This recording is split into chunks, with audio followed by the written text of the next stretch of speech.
there'll be two different battle passes, right? Is the way they explain it. There'll be a free and then the paid cosmetic battle pass. Do you have any strong opinions on like the free battle pass type of deal or the free and paid tracks, or do you have any strong opinions either way on those ones? Or So I never really played games that had battle passes. My first one was I did play Diablo Immortal. So I played Diablo Immortal for about a week or two, and there were two different battle passes in that. So it seemed like in Diablo Immortal, the battle pass made more sense to me than the battle pass in Diablo 4. I'll be honest, I don't totally understand why they even put a battle pass in Diablo 4. In Diablo Immortal, you could buy the battle pass and it got you upgrades faster and quicker that directly impacted your build and made you stronger. In Diablo 4, it seems like the battle pass just gives you access to other cosmetics that you wouldn't get if you were just using the normal battle pass. So it's all around cosmetics again. And the way I see it, you're either spending $20 on the battle pass or you're spending $20 directly to the shop and getting a cosmetic that way. At the end of the day, the fact that they even included a free battle pass seems like, a benefit to the regular player base. But I think we get caught up. I think people are getting caught up in the term battle pass because it's used in a lot of other games where maybe it has more of an impact outside of just cosmetic features.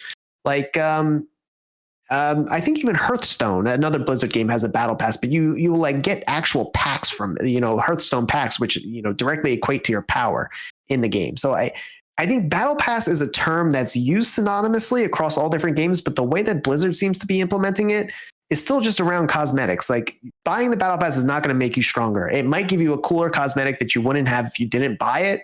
But at the end of the day, we're still just talking about cosmetics. Yeah, I think as long as the conversation free, always revolves around that, I'm okay. I think with the free battle pass, I'm pretty sure I'm remembering right that at least for one of the bonuses for playing enough, I don't know if it's like days in a row, I guess is generally how battle passes go. Like I said, I don't have a huge experience with battle passes either, but that one of them would be like an experience gain boost.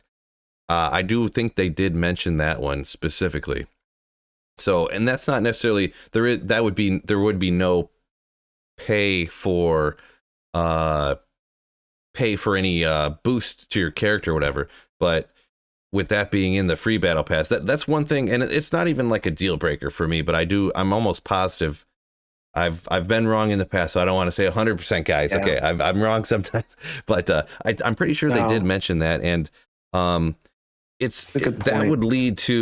would definitely be like a FOMO part to where like, oh, I got to get the experience gained. If I don't, I'm gonna fall behind people. It's not a paid thing. Right. So that's actually a great point, Phil. And when we were doing the media beta, I actually had a chance to get an exclusive interview with the devs. Oh, okay. And I never made a video on it because I was so busy that weekend and everyone released their videos. I was like, nobody wants to see my video. But I don't know that anyone actually talked about this. It was a question that I asked. You could put it in the title of the video. But I asked them, what is this game going to look like to the average person that's working an everyday job? Are we going to have all this FOMO where you feel like you have to log in every day, and whether that's coming from the MMO aspects, which I feel like this battle pass, I think could be, qualified as sort of an MMO kind of experience. I think you see them more commonly in there. And not only that, but the bosses, the overworld boss fights that you have to group up together, and, the time restrictions on those. And it was something that was very important to me because I have tried some of the other MMO games recently because I was interested in how we could take these aspects and put them into Diablo 4. And I did see that it created a lot of this feeling like you had to play if you wanted to keep up. And that was the worst feeling in the world. Honestly, it felt more like the game was a job and not something fun that you do. And I expressed this concern to Blizzard and to them, and they assured me that while they haven't fully finished the tweaking on how often these events are going to come, that there is a limit, and I'm allowed to share any of this, because this was part of the interview. There is a limit in the boss fights of how many you can do per week. So think of these, huge boss fights and MMO boss fights, style boss fights where you group up all together and you take down this foe and you get a reward that you could only get, or at least like it's guaranteed to get through this specific boss fight. And maybe it's a unique helm or something. You can only do that boss fight, even though it comes every day, it appears every day. You can only get that reward once per week or something, something along those lines, once per week or 3 times a week.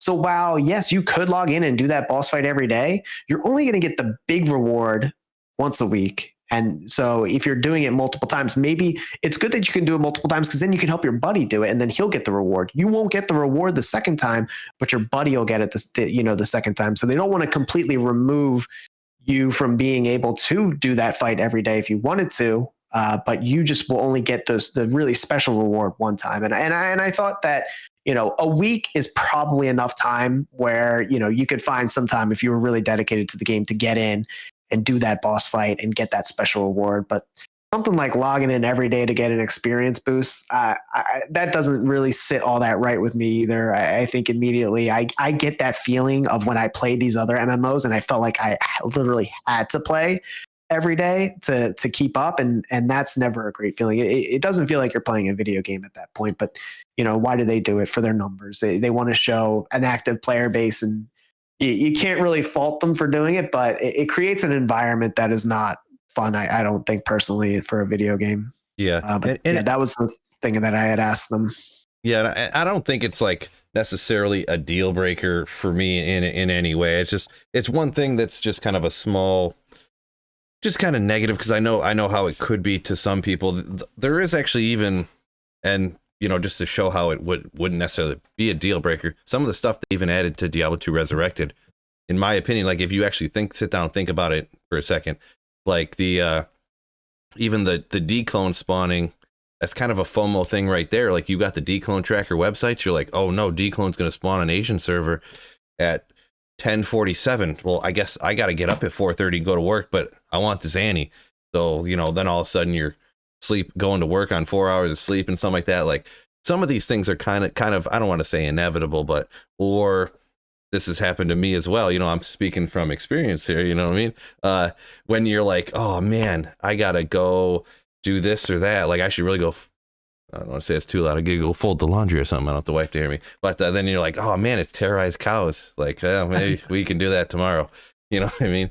So there's gonna kind of be some of these aspects that, like, I mean, if you make a game that I want to play, at some point, it's going to FOMO me into playing because I like it. You don't want to make a bad game. Like I have no FOMO on missing out on Diablo 3. You know what I'm saying?